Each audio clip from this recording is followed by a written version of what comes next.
Okay, Isabella, 46 in the last homework paper I marked for you. So let's see if you've improved on that. Here we go. Correct. Meters squared. Oh, that's great. B, F, C, G. Full marks on the first page. 13. Great start. That point is right. That point is right, but your curve is wrong. Now, what I suggest you do is if you turn your paper so that it's looking in front of you like that, with the mirror line vertical, it's easier to see the symmetry of it. So you can see there that what you drew first is actually better. Alright, that would have probably got you the mark. You're not very far off. So for that one, you're going to get 1 out of 2. 99, 20, 52, 51. Perfect. So for that page, 10. Only drop 1 mark. £40 and 9, 22, 10 a.m. Great, 7 marks. 3 meters is not reasonable to estimate the height of a car. If you stand next to a car, unless it's a big 4x4, you're likely to be taller than it. So between sort of 1.5, 1.8 meters would be a reasonable estimate. And then you've got to show me what you're going to do with that estimate. So what you need to do, get a bit of paper, line up the bottom of the paper with the bottom of the car, mark off the top.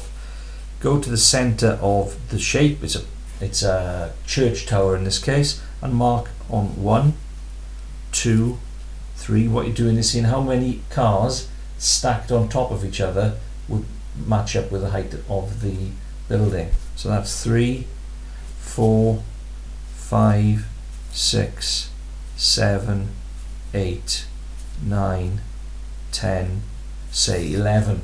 Okay, putting those equal markers on is showing me your method. So what we're doing is saying 11 of those cars stacked on top of each other would be the same as the height of the church. So if you'd have written 11 times 3 is 33, you'd have got the marks. What you should have been doing is 11 times 1.5. But anyway, you haven't done either of those things, so you're not going to get the marks. Top of the page, 7. 3, 6, 7, 5, correct. 29 is correct. 14 divided by 4, no. What you need to do is 17 add 3, not subtract, and then divide by 4. So that is wrong. It should have been 20.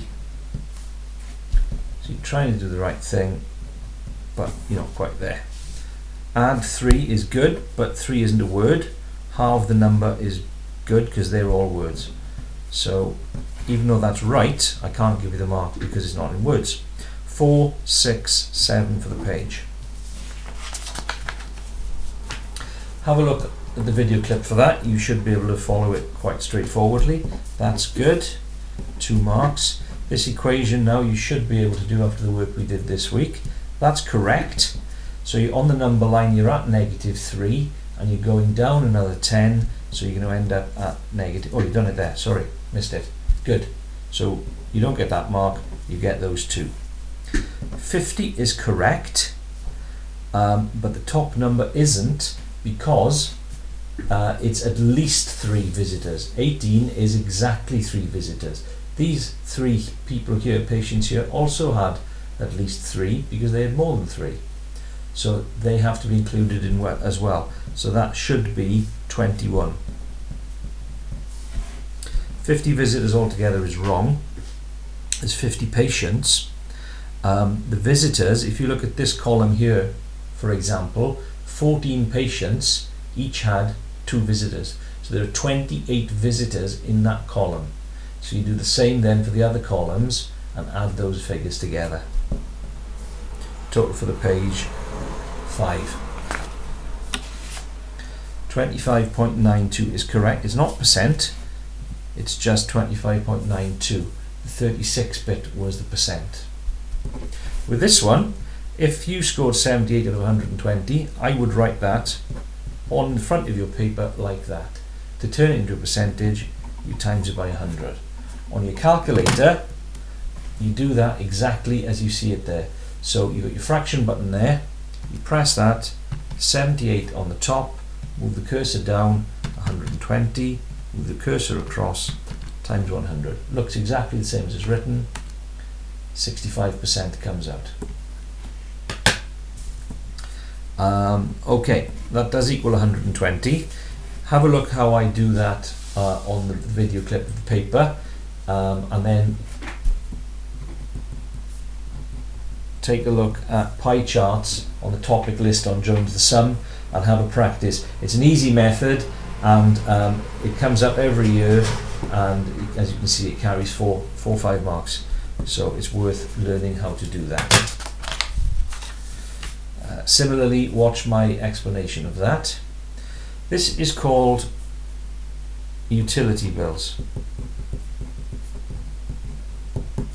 They carry a lot of marks, as you can see, 6 marks. They are confusing, and they're probably something that's better for you to do in the quiet of your home, watching me without any distractions.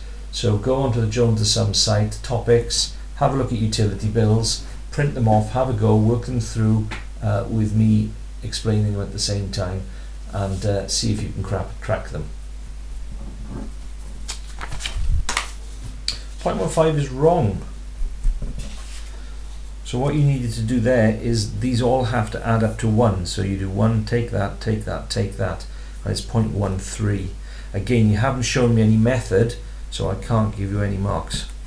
Blue and yellow is correct, and what you need to do there is add those together. So there's no method with you, so I can't give you the answer. So there's 1 mark for that. 1584 is part of the answer. This one is asking you for, what you've done is worked out how much it's going to be increased by.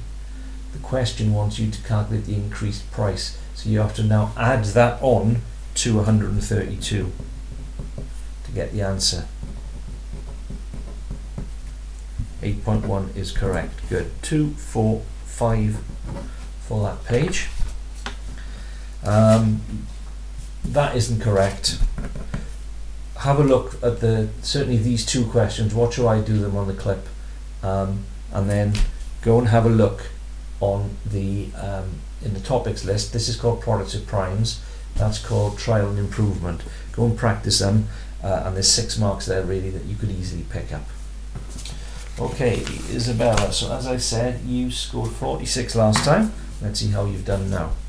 13, 23, 30, 37, 42, 44, 49. 49 out of 100. So we're still improving. Not as big a jump as I'd hoped, but nevertheless we're still moving in the right direction. That is going to be a grade E, and you are 6 marks off a grade D. Now you've easily dropped 6 marks in there with the odd slip, and if you have a look and a practice at some of those questions that you left out, you'll easily make up that difference. But you're only 20 marks off a grade C, and I think you'll pick up those 20 if you take a look at some of those stuff that you've missed out. Well done.